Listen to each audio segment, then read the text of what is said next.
Mohammed Ben Sulayem found himself under a lot of scrutiny, and now it seems like the president of the FIA is going to change the narrative in order to become a more likeable figure in the sport. After the rigorous penalties for drivers swearing on the grid, it's now evident that this needs to change sooner rather than later, and Ben Sulayem is believed to have softened up a bit. But is it a tad too late? And if so, what's going to happen with the driver's stance on Ben? There is definitely a lot of controversy surrounding Ben Sulayem, but nothing tops the swearing penalties. He's a man who made his own employees at the FIA question whether the governing body is moving in the right direction or not. This is why renowned people started leaving the FIA, because they didn't believe it fought for what it stood for. Two of those are Robert Reid and David Richards, with the first one being the vice president of the FIA. The second one was the chairman of Motorsports UK. Robert Reid, for example, stated that the FIA is not what it used to be now that it is under the governance of Ben Sulayem, primarily hinting towards the laws that have been brought without questioning the other members of the Congress. We must not forget that the FIA does not cover Formula One only. It covers other racing categories like the Rally Championship, Formula E and the World Endurance Championship as some of the most prominent ones. So the penalties applied are going all through these racing competitions and not exclusively in F1. But what must be added is that the base penalty that Ben Sulayem invented would be multiplied by 4 if it's applied to an F1 driver.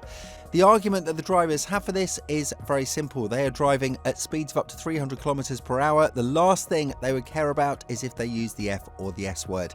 Even after the rules for the foul language were voted on, we could hear the drivers swearing on the radio. This means that their mission is to prove to Ben Sulayem that just because he wants to rule the FIA in a specific way, it doesn't mean that it's the right way to do it.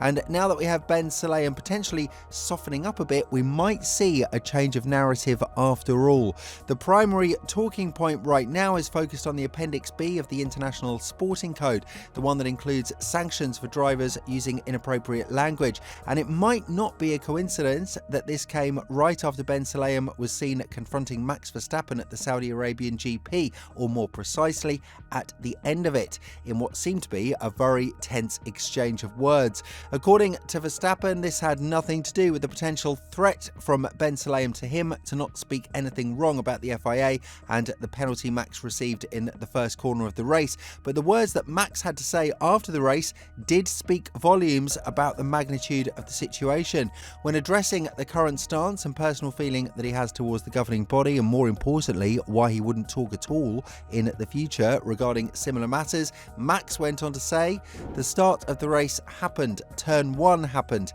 and suddenly it was lap 50. It just all went super fast. The problem is that I cannot share my opinion about it because I might get penalised also, so it's better not to speak about it. I think it's better not to talk about it.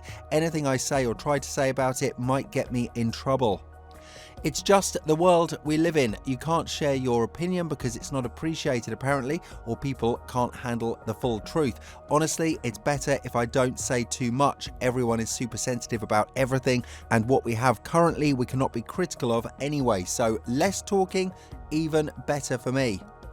But it's not just Max who has a negative opinion of how Ben Sulayem is leading the sport. We do have the GPDA and their own stance against the governing body. George Russell has been the last one to open up regarding this situation, and when talking about it to a greater extent, as president of the GPDA, the Brit expressed his concerns regarding the transparency process that is lacking between the FIA and Formula One as a sport, further adding, "Unfortunately, every time we hear some news from that side of the sport, the FIA's, it's not really a big surprise, so it's clearly a real shame to see someone who is very well respected within the sport and has been there for so long.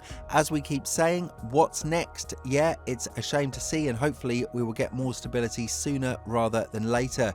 All of the drivers have 100% trust and faith in Stefano Domenicali and F1, and we know that they work together with the teams. It's in all of our interest to make something come of all this and see stability and collaboration moving forward. We just want collaboration. It doesn't make any sense to be fighting on these topics. As I mentioned earlier in the video, there were internal figures who took aim at Ben Sulayem and how he wanted to rule the FIA as if it were his own backyard. One of them is the former race steward, Tim Mayer, who was the first one from the flock who raised questions about the legitimate nature of the swearing penalties. According to Mayer, this was something that Ben Sulayem wanted to implement on his own and was ready to move whoever stood in front of his way. Further adding, Ben Sulayem's view was that the drivers need to be penalised for swearing. That is his view, and what has happened since reflects that. There are times when he has directly involved himself in making his views known, not with the stewards directly, but via his staff. Part of the job of the stewards is to enforce the FIA's policy on the rules. Technically, bad language is outlawed, so it's not unfair. Whether it's sensible we should be chasing drivers for rather mild swearing is another matter.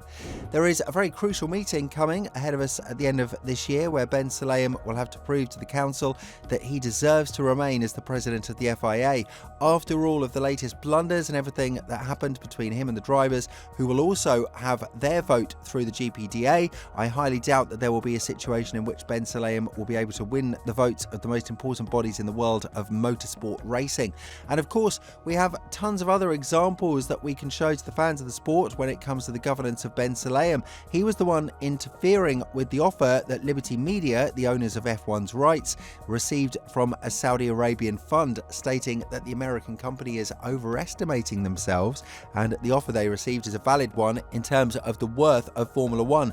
This hurt the future of the sport because it repelled potential investors, and we do know for a fact that the entire Formula One community was angry with Ben Sulayem and his process of interfering everywhere he shouldn't. Apart from the swearing ban, there was one ridiculous rule that was implemented by Ben Sulayem, and that is the jewellery wearing of the F1 drivers. It was a direct offence to their freedom to express themselves, and when you have a driver like Hamilton who was ordered to remove all but some of his jewellery ahead of the Monaco GP in 2022, it doesn't bode well for the president at all. The GPDA has asked the FIA to be treated like adults and not like kids, and when the next request came, more transparency from Ben Sulayem and the FIA, the former Emirati racer went on to say, "That is none of their business. I am sorry. With all respect, I am a driver. I respect the drivers. Let them go and concentrate on what they do best, which is race. This is our business. We will do whatever is good for the FIA. So it's really none of people's business to interfere in ours. It's the results that we produce." But on the other hand, the talk he's had with Verstappen is not something new to us. Quite the contrary. We've seen that last year in Azerbaijan, he was the one who handed the medals to the top 3 drivers. This is very unusual for an FIA president to do because it's a non-profit organisation that has one goal only: focus on the sporting code and the technical regulations, as well as the rules on the track that are then implemented by the stewards. Still, a lot of questionable decisions were brought under the reign of Ben Sulayem, so the question now persists: is he the most controversial president of the sport that held the governance of the FIA? And if so, will he get replaced this year? Let us know in the comments below, and once you do that, make sure to check out the video that's appearing on your screen right now.